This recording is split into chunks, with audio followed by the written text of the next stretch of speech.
Hello hi അസ്സാം വലൈക്കും welcome back to my channel. ഇന്ന് ഞാൻ നിങ്ങൾക്ക് ഷെയർ ചെയ്യുന്നത് സിസ്ലിംഗ് ബ്രൗണിയുടെ റെസിപ്പിയാണ്. അപ്പോൾ നമുക്ക് നോക്കാം അതെങ്ങനെയാണ് ഉണ്ടാക്കുന്നതെന്ന്. അതിന് മുന്നേ നിങ്ങൾ എൻ്റെ ചാനൽ ആദ്യമായിട്ടാണ് കാണുന്നതെങ്കിൽ ഒന്ന് സബ്സ്ക്രൈബ് ചെയ്യുക. ഇഷ്ടമാവുകയാണെന്നുണ്ടെങ്കിൽ ഫ്രണ്ട്സിൽക്കൊന്ന് ഷെയർ ചെയ്ത് കൊടുക്കാം. അപ്പോൾ നമുക്ക് നോക്കാം അതെങ്ങനെയാണ് ഉണ്ടാക്കുന്നതെന്ന്. ഞാൻ ഓറിയോയുടെ ബിസ്ക്കറ്റ് ഒരു 200 ഗ്രാമോളം എടുത്തിട്ടുണ്ട്. ദെൻ അതിൻ്റെ ഉള്ളിലത്തെ ആ ക്രീമൊക്കെ ഒന്ന് കളഞ്ഞിട്ട് നമുക്ക് അതൊന്ന് മിക്സിയുടെ ജാറിലിട്ടിട്ട് ഒന്ന് പൊടിച്ചെടുക്കണം. ഇപ്പോൾ ഞാനൊരു ബൗൾ എടുത്തിട്ട് അതിലോട്ട് പൊടിച്ചു വെച്ച ഓറിയോ ബിസ്ക്കറ്റ് ചേർത്ത് കൊടുക്കുന്നുണ്ട്. ദെൻ അതിലോട്ട് 4 ടേബിൾ സ്പൂൺ ഷുഗർ ചേർത്ത് കൊടുക്കാം. അതും പൊടിച്ചെടുത്തതാണ്, അതും ചേർത്ത് കൊടുക്കുന്നുണ്ട്.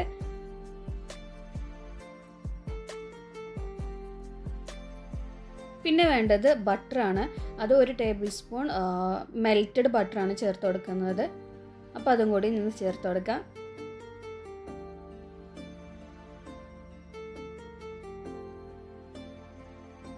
ഇനി വേണ്ടത് ബേക്കിംഗ് പൗഡറാണ്. അത് ഞാനൊരു 3/4 ടീസ്പൂണോളം ചേർത്ത് കൊടുക്കുന്നുണ്ട്.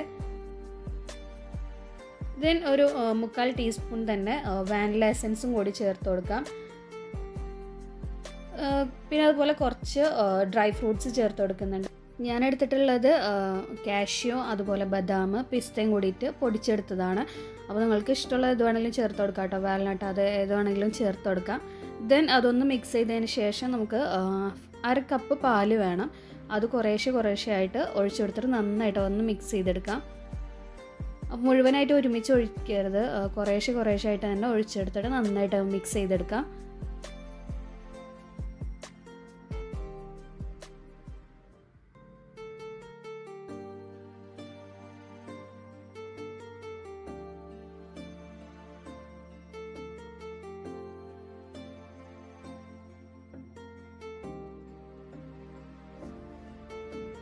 ഇപ്പോൾ ബാറ്റർ ഞാൻ നന്നായിട്ട് മിക്സ് ചെയ്ത് വെച്ചിട്ടുണ്ട്. ഇനി നമുക്ക് ഞാൻ ഗ്യാസ് സ്റ്റൗവിലാണ് ചെയ്തെടുക്കുന്നത്, ഓവനിലല്ല.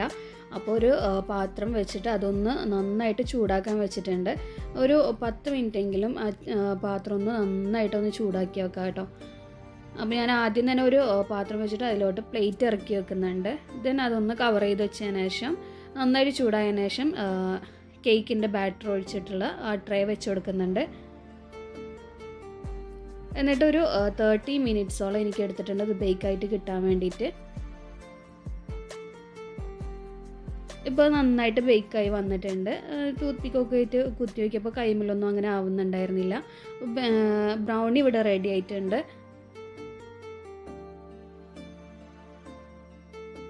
ഇനി നമുക്ക് സിസ്ലർ പ്ലേറ്റിലോ അതല്ലാന്നുണ്ടെങ്കിൽ ഇപ്പോൾ എല്ലാവരെയും സിസ്ലർ പ്ലേറ്റ് ഉണ്ടാവണമെന്നില്ല. അപ്പോൾ നിങ്ങൾ ദോശക്കല്ലുണ്ടാവുമല്ലോ ഇതുപോലത്തെ, അതിൽ ചെയ്തെടുക്കാം. അപ്പോൾ സിസ്ലർ പ്ലേറ്റ് ആണെന്നുണ്ടെങ്കിലും അതല്ല ദോശക്കല്ലാണെന്നുണ്ടെങ്കിലും നന്നായിട്ട് ചൂടാക്കിയതിന് ശേഷം നമ്മൾ നേരത്തെ തയ്യാറാക്കി വെച്ചിട്ടുള്ള ബ്രൗണി നിങ്ങൾക്ക് ഏത് ഷേപ്പിലാണോ കട്ട് ചെയ്തെടുക്കേണ്ടത് ആ ഷേപ്പിൽ കട്ട് ചെയ്തതിന് ശേഷം വാനില ഐസ്ക്രീം ആട്ടോ ഞാൻ ചൂസ് ചെയ്യുന്നത്. വാനില ഐസ്ക്രീം നമുക്ക് ഒരു സ്കൂപ്പ് വെച്ച് കൊടുത്തിട്ട് അതിൻ്റെ മുകളിലായിട്ട് കഴിഞ്ഞ ദിവസം ഞാൻ കാണിച്ചിട്ടുണ്ടായിരുന്നു ചോക്ലേറ്റ് സോസിൻ്റെ റെസിപ്പി. അപ്പോൾ ആ ഒരു ചോക്ലേറ്റ് സോസ് അതിൻ്റെ മുകളിലായിട്ട് ഒന്ന് സ്പ്രെഡ് ചെയ്ത് കൊടുക്കുന്നുണ്ട്. ദെൻ ആ ചൂടിൽ ഐസ്ക്രീം നന്നായിട്ട് മെൽറ്റായിട്ട് വരും. അപ്പോൾ ആ ചോക്ലേറ്റും അതുപോലെ തന്നെ ഐസ്ക്രീമും ഒക്കെ കൂടിയിട്ട് നന്നായിട്ട് മെൽറ്റായി വന്നിട്ടുണ്ട്.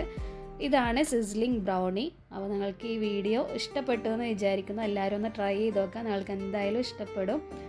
ഈ വീഡിയോ ഇഷ്ടപ്പെട്ടു എന്ന് വിചാരിക്കുന്നു. ഇഷ്ടപ്പെട്ടെങ്കിൽ please do subscribe, like and share. Thank you so much for watching. By.